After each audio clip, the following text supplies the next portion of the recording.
All financial support for this podcast comes from my patrons on patreon.com. If you'd like to join in with the patrons, please check out patreon.com/DarwinGrosse. That's DarwinGrosse. Now enjoy the podcast.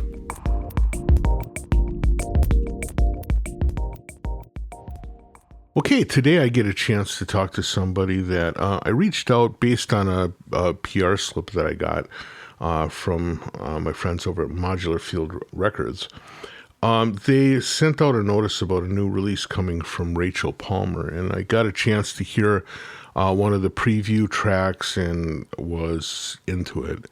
And so I reached out to them, and they set up this interview with Rachel. I also got a preview of the whole album, which is really quite stunning. So I'm anxious to talk to Rachel about this. So with no further ado, let's talk to her.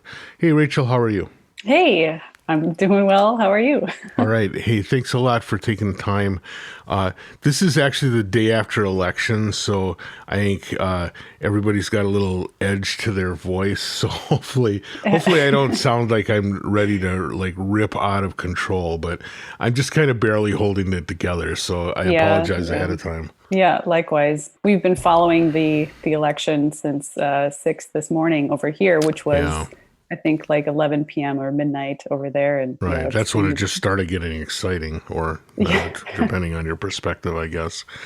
So anyway, thanks a lot for joining. Why don't we start this off by having you just fill us in a little bit about your work. I knew of you primarily as a visual artist prior to this release, but why don't you kind of talk about both your visual work and this musical work? Sure. So I've been musical basically my entire life. And since I was very, very young, my mother began teaching me how to play piano. And then I didn't like the structure of the way that she was teaching it to me. So I decided like, no, I'll teach myself.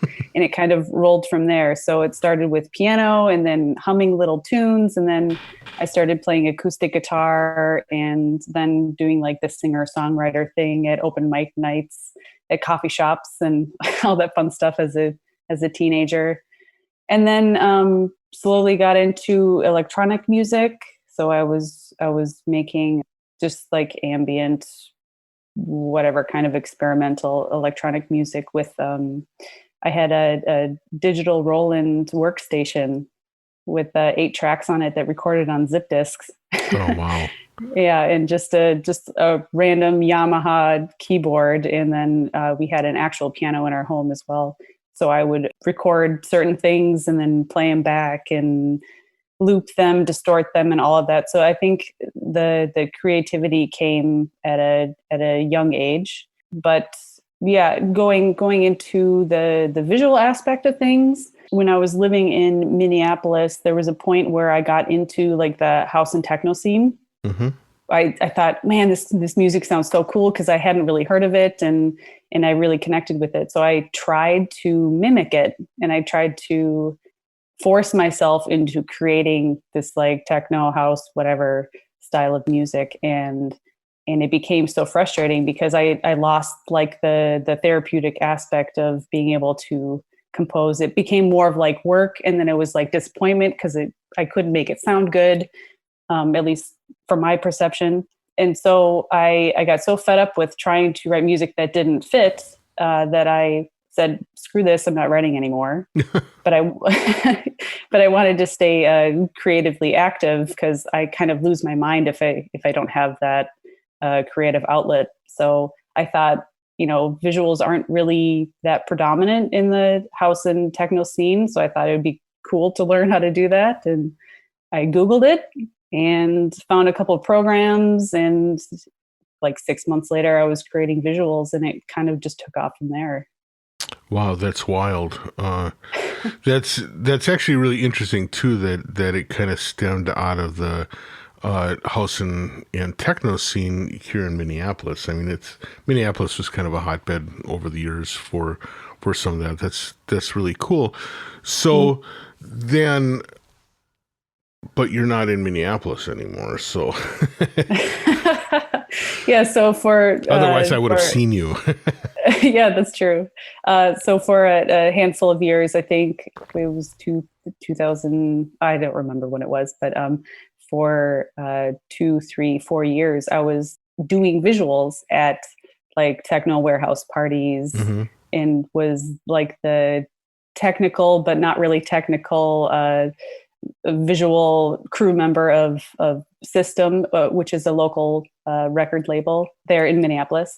And so we would do like all night warehouse techno parties, and Right. I would do one-off shows here and there. So I was really embedded in that scene, but only visually because I couldn't make it musically. Interesting. It's actually really kind of refreshing to hear you say that, because the fact of the matter is I think a lot of people just kind of make this assumption that techno, it's formulaic, it's as long as you follow the rules and like follow the grid, Hmm. you're going to be fine, you're going to make a great track, and it'll Yep. and it, like anything, really requires kind of that personal voice. And it's interesting that you weren't able to find that. Now, this newest release, Antecedent, is truly electronic, not techno per se, but I mean it has some of the kind of Berlinish minimalist kind of sound to it, while being pretty unique as well. What allowed you to kind of get back into it and kind of re-embrace doing electronic music?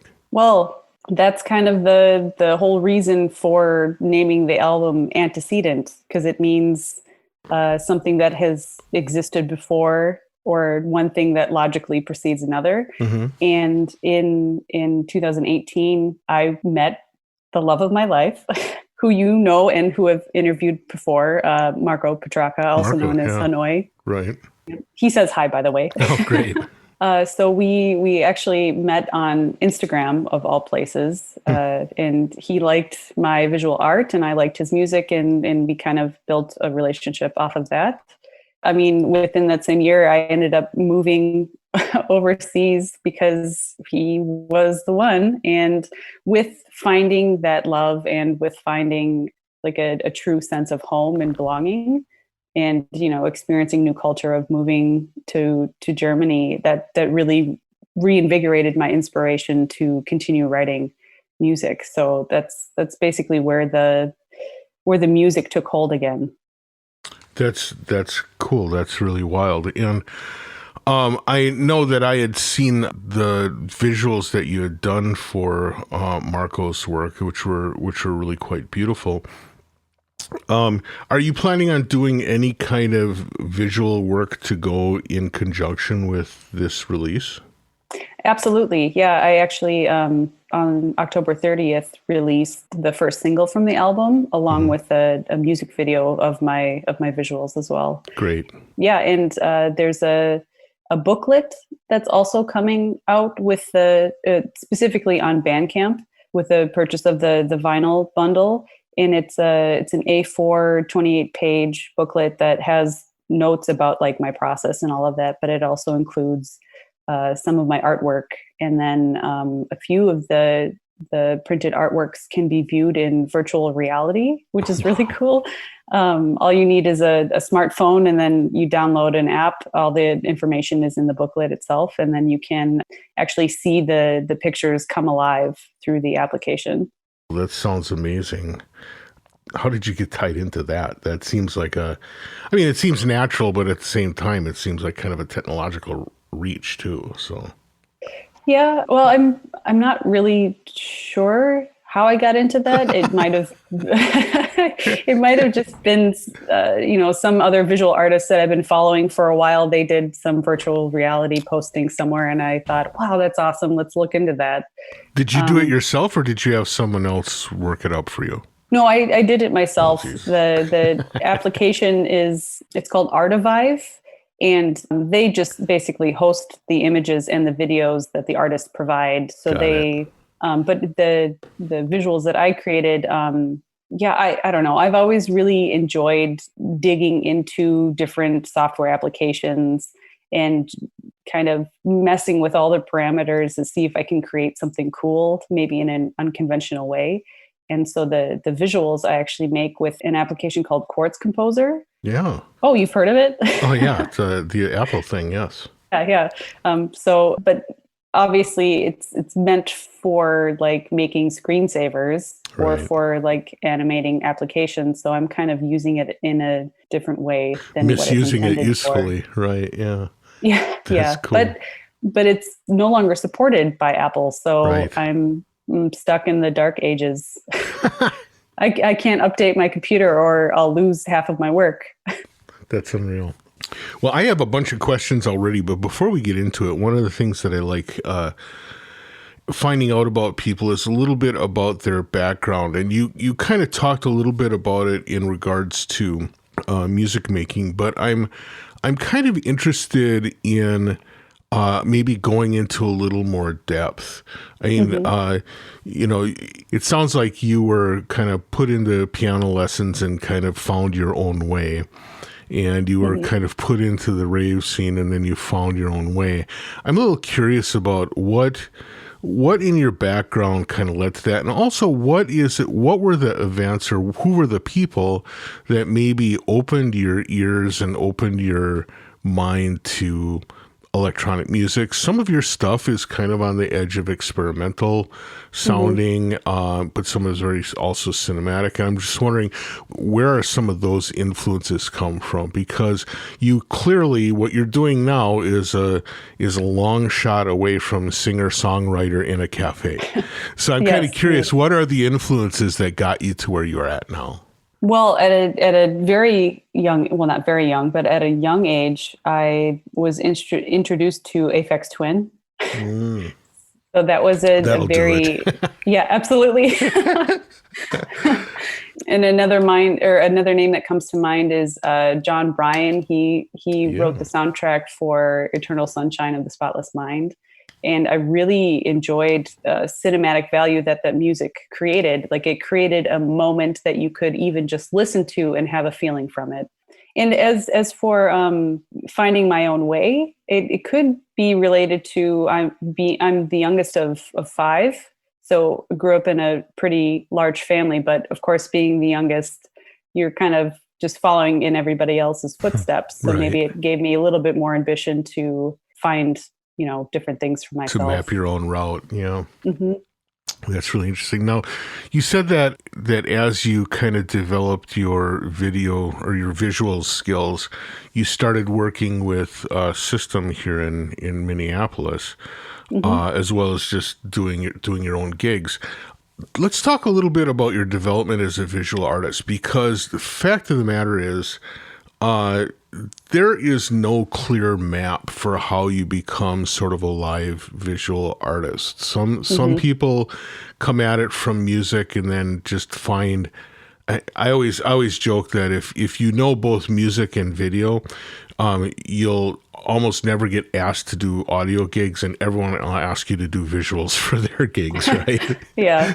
There's a lot of people that, so there's sort of like more draw for visual art because it's rarer, but also it requires there's a lot of digging you have to do before it becomes obvious that it's a giggable thing. How did you spin up to speed on that?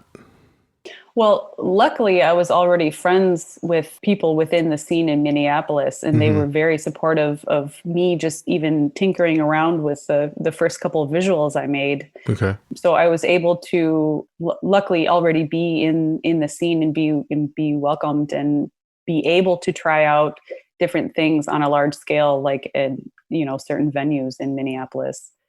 So that I think that was pretty much luck and circumstance that I was able to really push myself in the visual aspect. Did you go to school, or did you have any training in visual design, or was it all just kind of your own inspiration?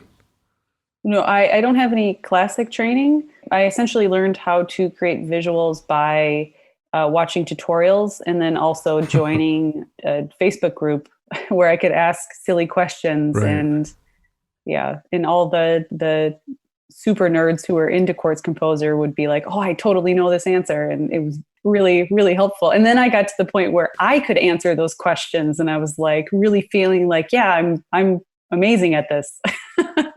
Like, I know what I'm talking about. Right. Well, but that has to also then make you feel like a little bummed, given that Quartz Composer has been kind of shelved by Apple.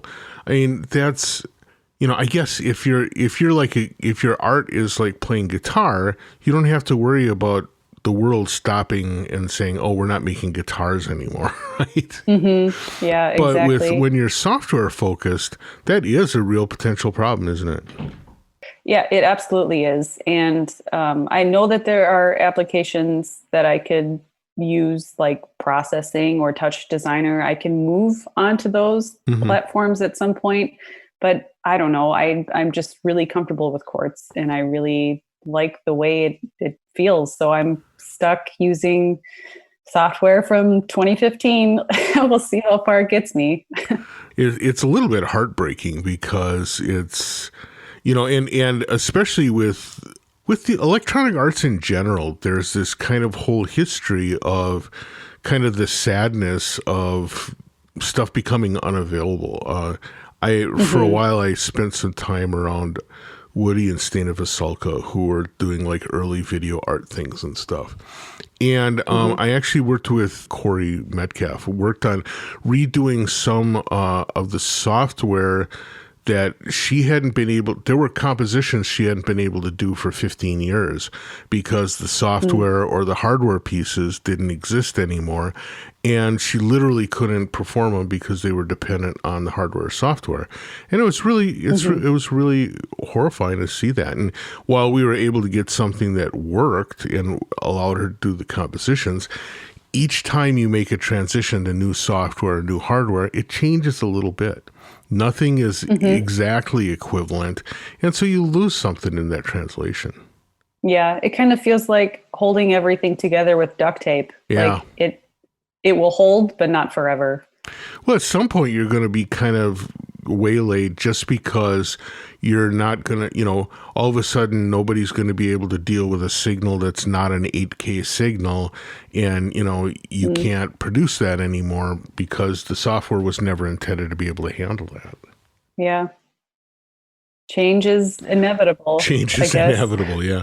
Well, one of the things that's interesting to me, and probably this is what's going to be the saving grace for you, is that just listening to your story, both your story of music and the story of these visuals, what it seems like is that your whole operational aesthetic is like, I'm just going to get something and play with it until it works for me. You seem to be totally unafraid to just like dive in the middle of something. Yeah, I'd say that's true. Although I hate the anticipation before doing so. Maybe that's also why I'm staying with Quartz Composer, because I'm too anxious to start something else. Right. So like when you do it, do you ever fill your head with like pre-knowledge? Like this is the thing that I do, and I think I actually get in trouble for it sometimes, is I imagine I'm going to do something. So I like watch a million YouTube videos, or I'll read a book, or I'll read a bunch of articles about it. And I get myself ramped up to it. And then I try and I'm like, oh, that kind of stunk. Yeah, it's funny you say that, because that's what I was doing when I was trying to write techno and house music. I was trying, like I had a vision and I wanted to create that. Whereas with my visual art and with my latest music, it's purely just, I'm going to start with one little thing and then I'm going to, push it to make it bigger and better, just based on messing with the parameters, just to see what happens. Right. Well, let's talk a little bit about your release, because I think it's a beautiful piece of work. What's interesting to me is, first of all, I can hear Marco's influence on it. When I first heard it, I was like, oh yeah, it makes sense. This is on the Modularfields label. And then I happen to note that you have a hyphenated name. I was like, oh, I get it. She's tied into Marco. And that made a lot of sense just from a sonic aspect of it. But it's also very different. And there's one thing I especially noticed, and I wanted to dive into this as a sort of a conceptual pattern. Each one, so there's 9 tracks on this album.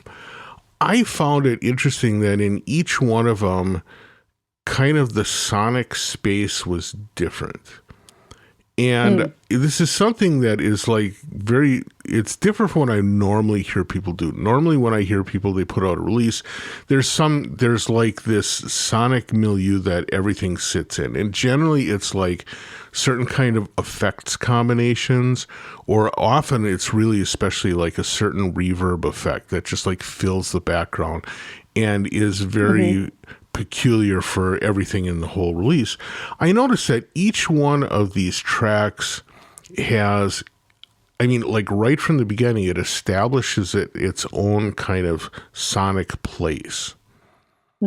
And I'm wondering if that was intentional or if it just happened because of the way that you happen to assemble these pieces, or if it is just the way you work, because what it strikes me is that you're matching the sound to that piece rather than having some kind of like overall sound that is, quote, your sound, right?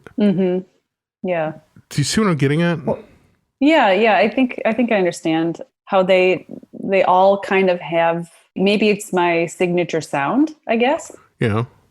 Yet each track can stand on its own. Well, and it's very unique. Is that right? kind of what you mean? Yeah. So I would say, like, for example, all of them have kind of this cinematic quality, and I think a lot of that comes from the choice of of the sounds that you use and how you layer them. But like, for example, the third track, Riot, has this really deep and spatial reverb. I mean, it's sonically beautiful, and it just sounds like multiple reverbs layered on each other or something like that, right?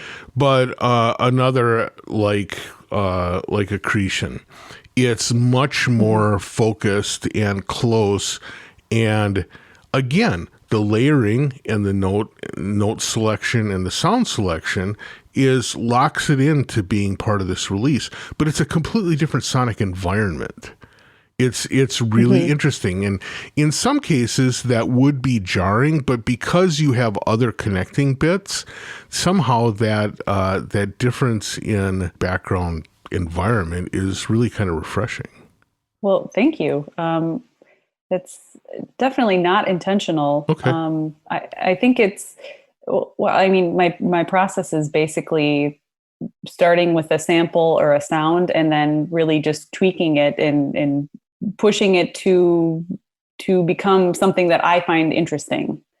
So I mean, I could take samples from anything or anywhere and just mess with all the parameters to try to create something beautiful to me. And so maybe that's why they all have a different like sonic space, yet they all sound the same, because like you said, my note selection is similar. Sure. Where do you get the sampled material from? Are you out doing like field recordings and stuff like that? Or are you surfing the web, or? Sometimes it's online, just various samples here and there, but the majority of them actually come from Reason 11. I write all of my music in Propellerhead's Reason 11, and a lot of the samples are just like preset samples that come with it.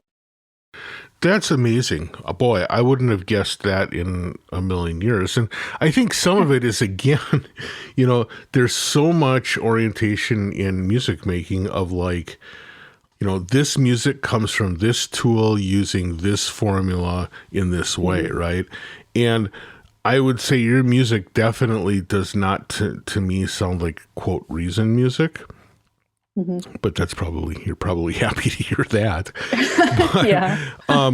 But it's interesting because when I think of using Reason for this kind of stuff, it makes a lot of sense, because your access to a lot of different effects processes and stuff like that would give you the ability to really change up the environment of the sound a lot. Yeah. So one of the songs that I'm working on now, I actually use a sample of a drill at a dentist's office. but I've tweaked it so much that it sounds like a voice in the distance. And so what are you using for the sample manipulation? Which of the Reason devices gives you that kind of flexibility? Basically, any of them. I kind of will just like run through a handful of samples and or even a sample of patches, and if I hear even a small piece of the sound that sounds interesting, then I just go with it. Now, one of the things I noticed is just now when you were talking about developing music, you said, a song that I'm working on. And I'll tell you, it's interesting, first of all, because you have a songwriting background, that, that kind of way of talking about music is still there. But also when we were talking originally about why you came in, you came back to electronic music, you sort of talked about, I don't know, you talked about how this came about because you were experiencing love and you were experiencing a move to Germany, which is a new cultural change. And, it opened the door for you to get back into writing and doing music again. I find that really interesting because, again, what it strikes me is, and maybe this is something too that is why I connected to your release so much. It seems like you have very much an emotional connection. I think a lot of times when people are making electronic music, they're coming at it from either some sort of like technical concept or something like that. It almost sounds to me like you're taking a lot of what you learned as sort of a traditional songwriter and are using some of that to bring an emotional and personal context to this electronic stuff that is kind of rare. Yeah, I think that's exactly what it is, especially because I use writing music as more of like a therapeutic creative outlet. Right. So how long does it take you to do a track? Like when you're working on a song, is it something that happens really quickly for you, or is it kind of a painstaking and drawn out process? Well, it really depends. Sometimes I could write a track in a day. Other times I have tracks that are sitting in a folder for 3 months, and then I don't look at it for, a half a year and come back to it and finish it. Right. Yeah, well, one of the things I often ask people, especially people who have done work that I really appreciate, is how do you know when the track's done then? It's a thing that is really hard for a lot of people, and it's deadly for me, is saying that, okay, this is done, this is my work, It's really hard to pull that triggers, it seems. Yeah, absolutely. And I can even listen to the tracks on my release and think, oh, I should have changed that, or oh, that noise doesn't cut out at the right time, or it's not faded equally enough. It's too jarring. Right. Yeah, so I don't know if my music is ever really completed, but it gets to a point where I've listened to it and tweaked it again and again and again, probably, I don't know, 20 different times, and then mixing down and listening again, and then mastering and listening again. And, oh, this is too high and that's too low. And so at some point I get tired of it and say, fine, it's done, whatever. Sure. Now, are you planning on doing any live performance to back this up? I mean, it's kind of hard right now, given that we're all going into lockdown mode again. But I mean, do you have imaginings of doing live performance to support the music? Yeah, I would love to. And actually, I have one performance under my belt. It was a Modularfields showcase live stream. It was in either June or July. So it was in a venue on a stage, but no audience, just cameras. So that was a really interesting experience, not having the audience feedback. Right. Yeah. Yeah. Yeah. And another thing, another thing that's, I guess, something that I need to work on is I don't really have a formula for playing music live, at least not electronic music live. Yeah. Yeah. That's so what I was going to ask, because again, working in Reason and stuff, that's very much a studio practice. And I Yeah. was wondering how that transfers then into live performance. Yeah, I'm wondering that too. Yeah, so I have the live visual aspect down, Hmm. and I guess I'm searching for a way to at least be able to play a few notes or the bass line on a keyboard, and then while maintaining live visuals as well, so that I have like a piece of both. But I'm still working on that. Right. Yeah, I would imagine that's difficult, especially since for you, the visual component is going to be really important. It's not a tack on, it's literally it's a big part of your artistic recognition too. So that Hmm. it's important for it to be top notch. That's got to be hard. I don't envy you trying to juggle that all at once. Yeah, yeah. Have you tried collaborating with anybody on that? With my music. Yeah, with or just with like I mean, have you ever worked with anyone where someone else is doing visuals, or have you always managed the visuals yourself? Oh, I've always done the visuals. Yeah. I don't think I wouldn't want to trust You anyone couldn't to do turn it. the I was see that's exactly you nailed exactly what I was wondering. I mean, given that you've been doing visuals for so long, could you ever trust it in someone else's hands? No, probably not. Not That's if I'm hilarious. showcasing my work. I would Right, want it to be a specific way. I'm very right. stubborn in that. That's hilarious. That's funny. So again, I had seen you do visuals for Marco's work. I saw some stuff that was online. Have you done any other work with other artists where basically you were providing visuals for their like YouTube videos or whatever? Have you done much of that? Here and there, every once in a great while. But since I've moved towards trying to build my own audiovisual Mm-hmm. performance Practice, yeah. and work, then it makes it more difficult for me to try to put time into somebody else's Yeah. project. Well, yeah, Yeah. I especially so this, we talked about the working on the music and how long does it take, or how long does it take to craft a track, but working with visuals is a little bit different because what you're kind of doing is you're kind of building a toolbox or some conceptual things that you end up using in real time. Hmm.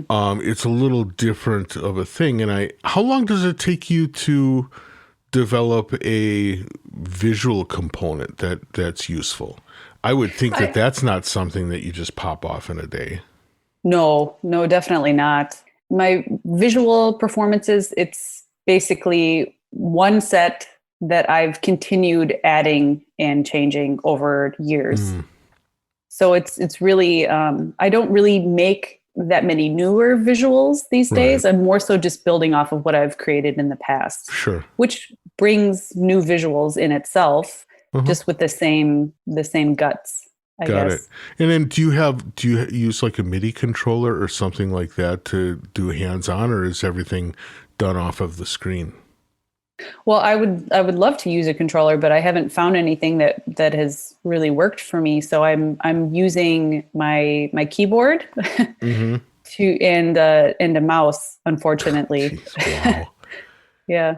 Man, that further makes it difficult, I think, to try and make it so you're going to be juggling that and music at the same time.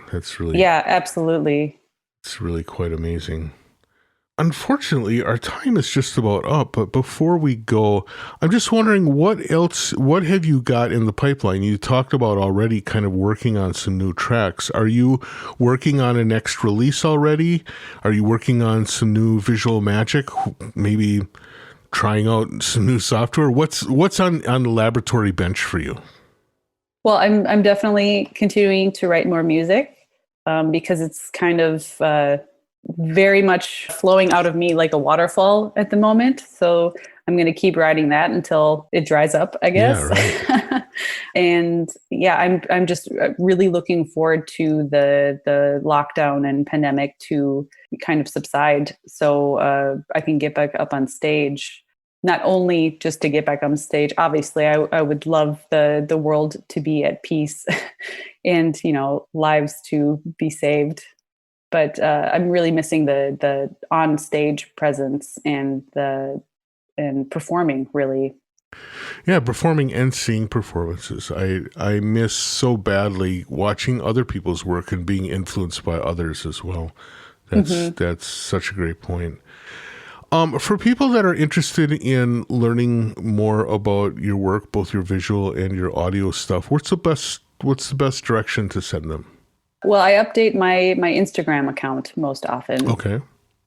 And that is? That's my username is _ Rachel Palmer. Okay, great. Awesome. Cool. And then the release is on Modularfield Records on the 27th of November, correct? Absolutely. Although it has nothing to do with Black Friday. Sure. That's what everybody says. But that's awesome. And this is, you said that there's going to be a vinyl release that includes a booklet, right?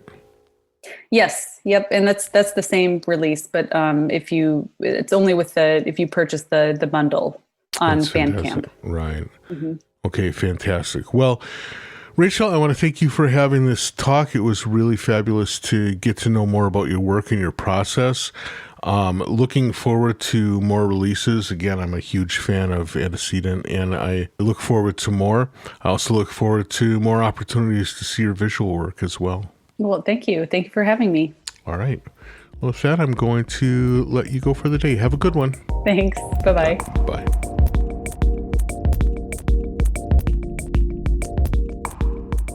Many thanks to Rachel for having the great discussion. It was really cool to get her ideas behind how she actually approaches coming up with her own personal voice in electronic music and how she integrates that with visual efforts. So that was really cool. Thanks so much, Rachel, for that. Remember, if you are interested in more additional interview material, notes about my experiences with podcast creation, or even just general notes about my world of modulars and Macs and all that kind of stuff, please check out the Patreon webpage. It's patreon.com/DarwinGrosse, DarwinGrosse. If nothing else, sign up for the blog. You'll get a chance to hear me rant about things occasionally. In the meantime, if you have any questions, comments, or concerns, drop me a line. ddg@cycling74.com, darwin.gross@gmail.com, or ddg@20objects.com. They all get to me. Thanks a lot, and we will catch you again soon. Bye.